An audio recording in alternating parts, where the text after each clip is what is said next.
নমস্কার বন্ধুরা, সহজ পাঠ A to Z ইউটিউব চ্যানেলে তোমাদের সকলকে স্বাগত জানাই। আজকে আমি দ্বিতীয় পর্যায়ক্রমিক মূল্যায়ন 2024-এর তৃতীয় শ্রেণীর অঙ্কের প্রশ্নোত্তর নিয়ে হাজির হয়েছি।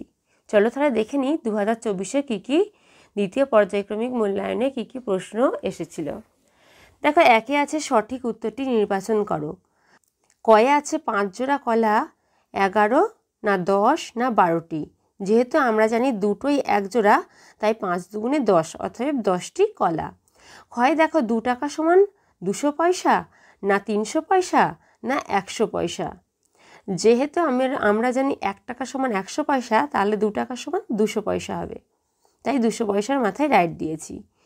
গয়ে দেখো 7টা 8-এর যোগফল, মানে হচ্ছে বারবার যোগ না করে আমি এটা সহজে গুণ করে নিতে পারি। তাহলে 7টা 8কে যোগ করলে মানে 8 7 56, তাই এটা আমি 56 উত্তরটাই রাইট চিহ্ন দিয়েছি। ঘয়ে দেখো আয়তকার চিত্র বাহুর সংখ্যা, বা আয়তকার এটা চিত্রে হবে, বাহুর সংখ্যা 5টি 6টি না 4টি। যেহেতু আমরা জানি আয়তকার চিত্র মানে 4টে বাহু দ্বারা এটা হচ্ছে তৈরি, তাই এটা 4টি বাহু হবে। উঙ্গায় দেখো 3 দ্বারা বিভাজ্য সংখ্যাটি হলো 182, 232, 282। এটা 3 দ্বারা বিভাজ্যতার আমরা নিয়ম জানি যে সংখ্যার অঙ্কগুলির সমষ্টিকে যোগ করে 3 দিয়ে ভাগ করলে যদি মেলে তাহলে সেটা 3 দ্বারা বিভাজ্য। দেখো প্রথমটাতে দেওয়া আছে 182, তাহলে এটা যদি আমি যোগ করি 1 আর 8-এ হচ্ছে 9, 9 আর 2-এ হচ্ছে 11, 11কে 3 দিয়ে ভাগ করলে মিলবে না, তাই এটা 3 দ্বারা বিভাজ্য নয়। পরেরটা দেখো 2, 3 আর 2, 2 আর 3 যোগ করলে 5 হয়, 5 আর 2 যোগ করলে 7 হয়, তাহলে এটাও 3 দিয়ে বিভাজ্য নয়। তারপরে দেখো 2 আর 282 সংখ্যাটিতে 2 আর 8-এ যোগ করলে 10 হয়, 10 আর 2-এ হচ্ছে 12 হয়, তাহলে দেখো এটা হচ্ছে 3 4 12, তাহলে 282 সংখ্যাটি 3 দ্বারা বিভাজ্য হবে। তারপরে চয়ে দেখো ভাগশেষ ভাজকের চেয়ে, ভাজক মানে যেটা দিয়ে ভাগ করি, তাহলে ভাগশেষ যেটা থাকবে সেটা ভাজকের থেকে সবসময় ছোট হবে, তাই ছোটটাই দাগ দিয়েছি। 2-এ দেখো শূন্যস্থান পূরণ করো। কয়ে আছে 70 দিনে ড্যাশ সপ্তাহ। যেহেতু আমরা জানি 7 দিনে 1 সপ্তাহ, তাহলে 70 দিনে 7 10 70 সমান 10 সপ্তাহ। দেখো বলেছে এই যে ত্রিভুজের একটা ছবি দিয়েছে, দিয়ে বলেছে ছবিটিতে ড্যাশটি ত্রিভুজ আছে। দেখো ত্রিভুজের মাঝে একটা পার্টিশন দেওয়া আছে, তার ফলে দুটো ত্রিভুজ তৈরি হয়েছে, তাহলে দুটো আর আবার গোটাটা হচ্ছে একটা ত্রিভুজ, টোটাল 3টে ত্রিভুজ আছে। গয়ে দেখো প্রথমে হচ্ছে একটা তীর চিহ্ন ওপর দিকে, তারপরে তীর চিহ্নটা নিচের দিকে, তাহলে দেখো পরেরটাতে দুটো তীর চিহ্ন ওপর দিকে, তাহলে এখানে আমার দুটো তীর চিহ্ন নিচের দিকে, দেখো সেটাই আমি করেছি। ঘয়ে দেখো ভাজক 6 ভাগফল 8 ভাগশেষ 2 হলে ভাজ্য ড্যাশ। আমরা কি জানি ভাজ্য সমান ভাজক গুণ ভাগফল যোগ ভাগশেষ, তাহলে ভাজক গুণ ভাগফল মানে হচ্ছে 6 8 48 আর ভাগশেষ যোগ ভাগশেষ মানে তাহলে 2 যোগ করলে 50 হয়, তাহলে ভাজ্য হবে 50। উঙ্গায় দেখো জোড় সংখ্যা বিয়োগ বিজোড় সংখ্যা সমান ড্যাশ সংখ্যা। জোড় সংখ্যা থেকে বিজোড় সংখ্যা বিয়োগ করলে সবসময় বিজোড় সংখ্যাই হয়, তাই আমি লিখেছি বিজোড় সংখ্যা। চয়ে দেখো গুণফল সমান ড্যাশ গুণ গুণক। তাহলে যে সংখ্যাটিকে আমরা জানি ভাগ করা হয় সেটা হচ্ছে ভাজ্য, এখানেও যে সংখ্যাটিকে গুণ করা হয় তাকে বলে গুণ্য, তাহলে এটা হবে গুণ্য গুণ গুণক।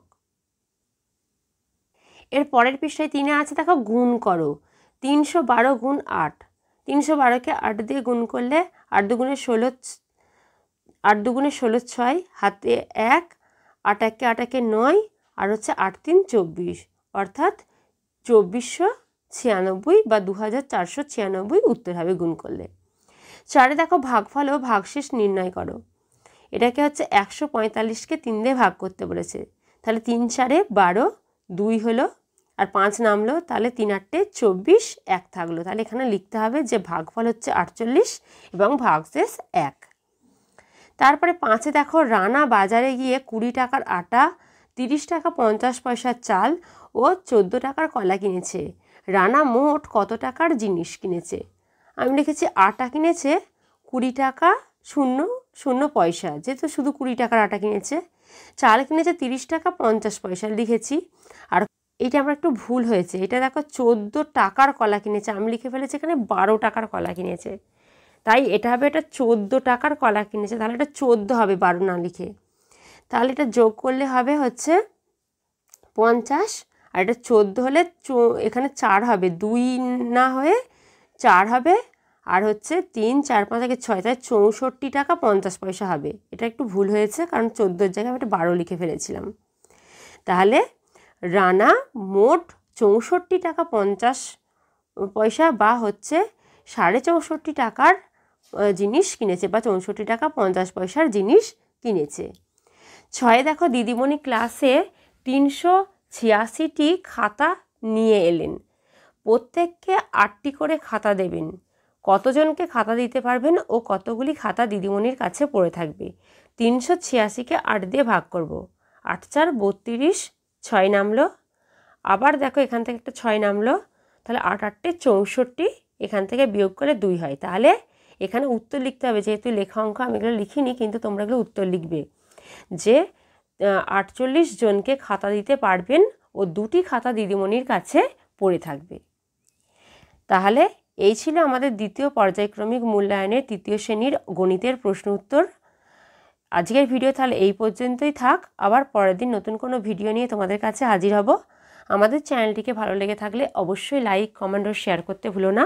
আর এরকম নতুন নতুন ভিডিও পেতে অবশ্যই আমাদের চ্যানেলটিকে সাবস্ক্রাইব করো ও পাশে থাকা বেল আইকনটি প্রেস করো।